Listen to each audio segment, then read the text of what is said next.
ഇന്ന് രാത്രി ആരാധിക്കുന്ന ദൈവത്തിന്റെ പൈതലേ, പ്രാർത്ഥിക്കുന്ന ദൈവത്തിന്റെ പൈതലേ, ഇന്ന് രാത്രി അഭിഷേകത്തോടെ പറയുന്നു, ദൈവം നമുക്ക് അനുകൂലമെങ്കിൽ പ്രതികൂലം ആരുമില്ല.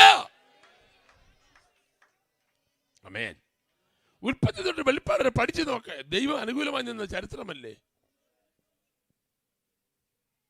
ജോസഫിന്റെ സഹോദരന്മാർ എതിരായി നിന്നു, ദൈവം അവന് അനുകൂലമായി നിന്നു.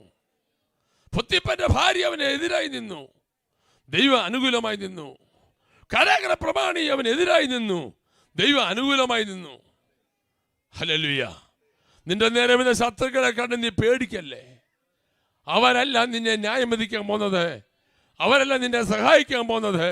എൻ്റെ സർവശക്തനായ ദൈവമാണെന്ന് ഇന്ന് രാത്രി നീ തിരിച്ചറിയണം. ഇന്ന് രാത്രി ഒറ്റ അഭിഷേകത്തോടെ ഞാൻ പറയുന്നു, ഇതൊരു പ്രസംഗമല്ല, മറ്റൊരു മെസ്സേജ് പറയാനാണ് ഞാൻ വന്നത്. സമയം ചുരുങ്ങിയോണ്ട് ഞാൻ ഈ വിഷയത്തിലേക്ക് മാറിയതാ. എനിക്ക് മനസ്സിലായി ജനത്തോടുള്ള ദൂതാണെന്ന്. നിന്റെ തലമുറയെ നശിപ്പിക്കുവാൻ, നിന്റെ ശരീരത്തെ ഇല്ലാതാക്കാൻ, നിന്റെ നന്മകളെ ചോർത്തിക്കളയുവാൻ, കഷ്ടങ്ങളെ വരുത്തി നഷ്ടങ്ങൾ വരുത്തി നിന്നെ വട്ടപൂജമാക്കി മാറ്റാൻ കഴിഞ്ഞ നാളുകളായി പോരാടി വ്യാപരിച്ചുകൊണ്ടിരിക്കുമ്പോൾ ഇന്ന് രാത്രി യേശുവിന്റെ നാമത്തിൽ അഭിഷേകത്തോടെ നീ പറയണം, ഇല്ല, വിട്ടുകൊടുക്കത്തില്ല. എന്റെ ദൈവം എനിക്ക് അനുകൂലമെങ്കിൽ പോരാ. കാരം അടിച്ചൊരു നന്ദിയുടെ സ്തോത്രം പറഞ്ഞാട്ടെ.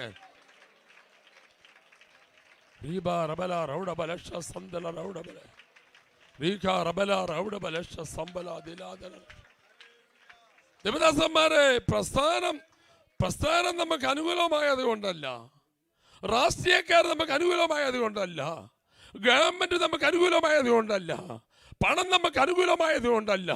ഇതെല്ലാം ഇല്ലാതെ പോയാലും എൻ്റെ ദൈവം എന്നോട് കൂടെ ഉണ്ടായിരുന്നത് കൊണ്ട് ഇന്ന് പിടിച്ചു നിൽക്കാൻ ദൈവം ബലം തന്നെന്ന്. 50 വർഷം മുമ്പേ അകത്തെ അത്രയിൽ ഒരു കൊച്ചുമുറിയിൽ പ്രാർത്ഥന തുടങ്ങി.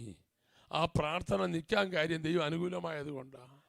ഇതിനെ ചുഴറ്റി എറിയാനും പറിച്ചു കളയാനും ഇതിനെ മുറിച്ചു കളയാനും ദുഷ്ടപ്പിശാച് ശ്രമിച്ചു കേട്ടോ. ദേശത്ത് നിന്ന് പറിച്ചു മാറ്റാൻ ശ്രമിച്ചു. അകത്തും പുറത്തും പോരാട്ടമുണ്ടായി. എന്നാൽ ഇന്ന് രാത്രി 50 വർഷം തികയുന്ന ഈ ദിവസങ്ങളിൽ നമുക്ക് ഒറ്റക്കെട്ടാ പറയാൻ കഴിയും, ദൈവം നമുക്ക് അനുകൂലമെങ്കിൽ പ്രതികൂലമാരുമില്ല.